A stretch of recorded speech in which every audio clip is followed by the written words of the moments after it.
Mi historia. La línea invisible. Yo era una madre, solo eso. Una madre que creía entender los límites, las reglas no escritas del amor incondicional. Hasta que un día, sin siquiera darme cuenta, crucé la línea más invisible de todas. No fue un accidente, ni un momento de locura. Fue algo que creció en silencio, entre miradas que duraban demasiado, entre palabras cargadas de algo que nos negábamos a nombrar. Y cuando finalmente lo dijimos en voz alta, ya no hubo vuelta atrás. Esta es mi historia.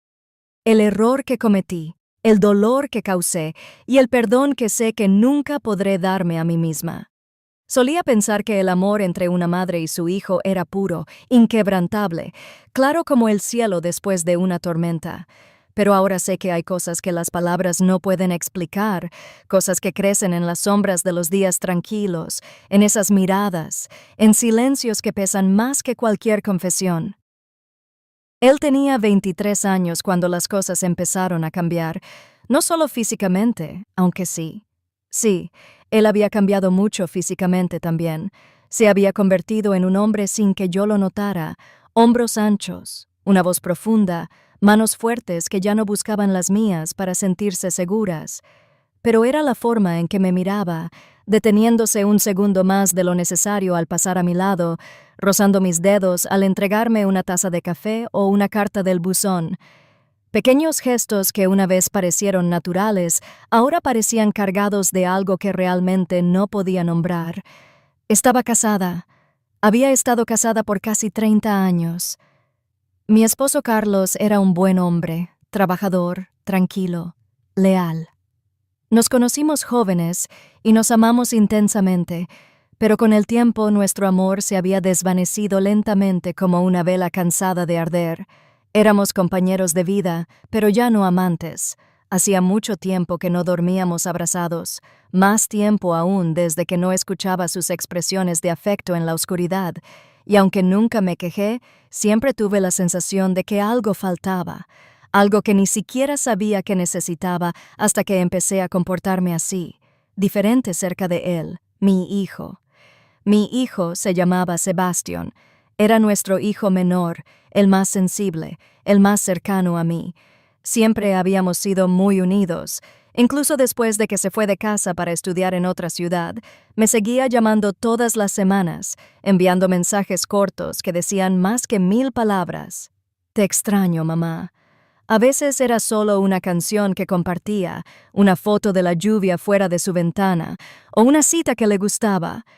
Y yo respondía con la misma ternura, esa que solo una madre puede tener por su hijo. O eso creía. Cuando regresó a casa después de terminar la universidad, asumí que sería temporal, solo hasta que encontrara un trabajo. Pero pasaron los meses y no pudo encontrar nada estable. Se quedó con nosotros, mudándose a la habitación que habíamos usado como trastero, retomando rutinas como si nunca se hubiera ido. A veces desayunábamos juntos.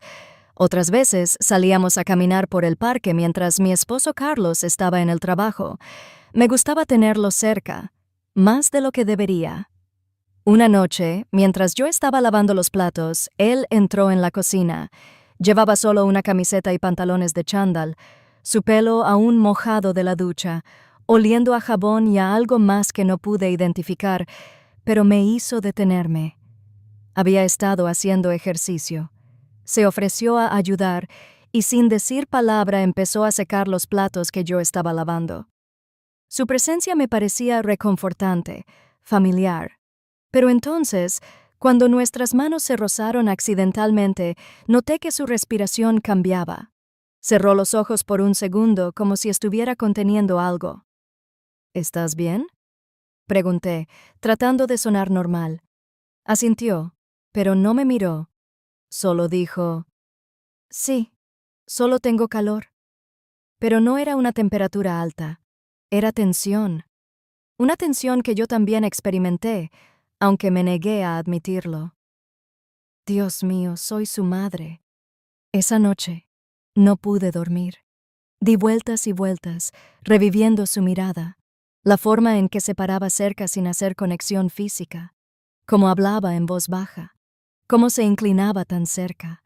Podía percibir su respiración en mi piel. Traté de convencerme de que estaba imaginando cosas, que era agotamiento, estrés, nostalgia, pero en el fondo sabía que no era coincidencia. Había algo más. Luego vinieron las miradas, las largas pausas, las palabras que decían demasiado, la forma en que se sentaba a mi lado en el sofá, sin conectarse conmigo, pero tan cerca que podía percibir su proximidad, las noches en que veíamos películas juntos y yo fingía concentrarme en la pantalla mientras en realidad solo escuchaba el ritmo de su respiración. Un día estábamos solos en casa. Carlos estaba fuera por un viaje de negocios. Mi hijo y yo fuimos a comprar víveres juntos, como siempre lo habíamos hecho desde que era pequeño. Regresamos riendo por un chiste que había hecho sobre el precio de los tomates en la cocina mientras guardábamos las compras. Me miró, realmente me miró con una intensidad que me congeló en mi sitio. «Mamá», dijo suavemente, ¿alguna vez has deseado algo con tantas ganas que te causa dolor muy profundo? Me quedé quieta sosteniendo una botella de aceite. No supe qué responder porque sí, había experimentado eso muchas veces, pero no era algo que pudiera decirle. «¿A qué te refieres, cariño?», pregunté, tratando de sonar tranquila. Miró hacia abajo. Sus manos temblaron ligeramente. «No lo sé. Es como, hay algo que quiero, pero no puedo tenerlo. Algo que me hace experimentar angustia solo por pensarlo». Tragué con dificultad. Un escalofrío recorrió mi espalda. Sabía exactamente a qué se refería, y lo peor era que yo también lo sabía. «A veces», respondí lentamente, «hay deseos que vienen de lugares de donde no deberían, cosas que notamos, pero que en realidad no significan nada. Son solo emociones, Sebastián. Pasan. Tienen que pasar». Me miró y en sus ojos vi dolor, deseo, culpa, todo mezclado. «¿Y si no pasan?», susurró. «¿Y si no quiero que pasen?». Me di cuenta de que el aire había abandonado mis pulmones. Quería gritarle que no dijera esas cosas. Quería correr, alejarme, olvidar, pero no me moví. Solo lo miré, con el corazón latiendo a 1000, el alma desgarrada, porque yo también lo había notado. Ese deseo prohibido, esa conexión que no debería existir, esa atracción que no era solo física, sino emocional, profunda, peligrosa. Lo que no sabíamos era que esa conversación no sería la última. Era solo el principio. Durante semanas, intentamos fingir que no había pasado nada, pero no pudimos. Las miradas continuaron, las conexiones accidentales, las palabras llenas de doble sentido. Y una noche, mientras mi esposo Carlos trabajaba hasta tarde, Sebastián y yo estábamos solos. Era viernes, estaba lloviendo. El sonido del agua en el tejado nos envolvía como una melodía triste. Me alcanzó una manta mientras veíamos una película. Experimenté seguridad bajo ella hasta que su brazo rozó mi hombro y luego se quedó allí, abrazándome como lo hacía cuando era niño. No me aparté. No dije nada. No hice nada. Y ese fue mi primer error. No fue afecto. No fue una conexión física. Fue dejarlo quedarse ahí conmigo, sabiendo lo que ambos experimentamos. Fue permitirle acercarse, mirarme de esa manera, hacerme notar que era deseada, importante, viva. Fue dejar que la tensión se acumulara, que el deseo creciera, que el silencio se llenara de palabras no dichas. Y una noche no pudimos resistir más. Sé que me juzgarán por lo que estoy a punto de decir, pero esta es mi historia, y es real. Sucedió en su habitación. En su habitación. No recuerdo cómo llegamos allí. Sé que no fue una decisión consciente, fue impulso, desesperación, necesidad. Tomó mi mano y lo dejé. Entramos juntos, con el corazón acelerado, el miedo y el deseo entrelazados. Cerró la puerta suavemente y me miró. Y en ese momento supe que no daría marcha atrás. Esto no era amor, no era traición, era solo un error. Un error tan grande que me persigue a cada segundo de mi vida. Tuvimos un intercambio de afecto. El intercambio fue lento, intenso, lleno de culpa. Debería haber parado. Debería haberle dicho que no, que eso no estaba bien, que era incorrecto, pero no lo hice, porque en ese momento experimenté la vida. Por primera vez en años experimenté sentirme deseada, importante, amada, y eso me asustó más que nada. Cuando terminó, nos quedamos en silencio. Él no dijo una palabra, yo tampoco, solo nos miramos, con lágrimas en los ojos, aplastados por el peso de lo que habíamos hecho. Lo siento, dijo, con la voz quebrada. Perdóname, mamá. Esas palabras destrozaron mi alma, porque él no debería haber tenido que pedir perdón. Yo era la adulta. Yo debería haber sido la fuerte. Debería haberlo detenido, pero no lo hice. Y ese fue mi segundo error. Después de eso, todo cambió. Volvimos a fingir, actuamos como si nada hubiera pasado, pero no éramos los mismos.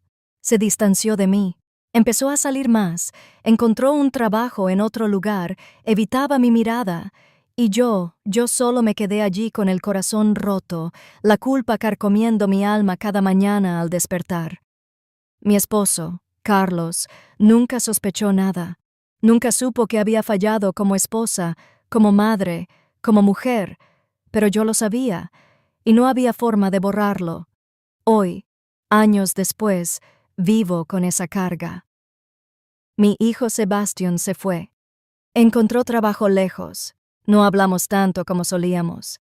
A veces, cuando lo veo, intento sonreír, pero sus ojos ya no brillan igual.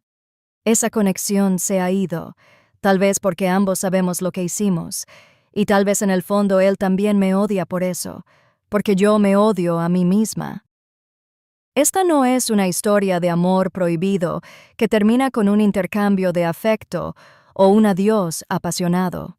Este es un error sin perdón, un pecado que el tiempo no puede borrar, una herida que sangra todos los días, y aunque nadie más lo sabe, la llevo conmigo.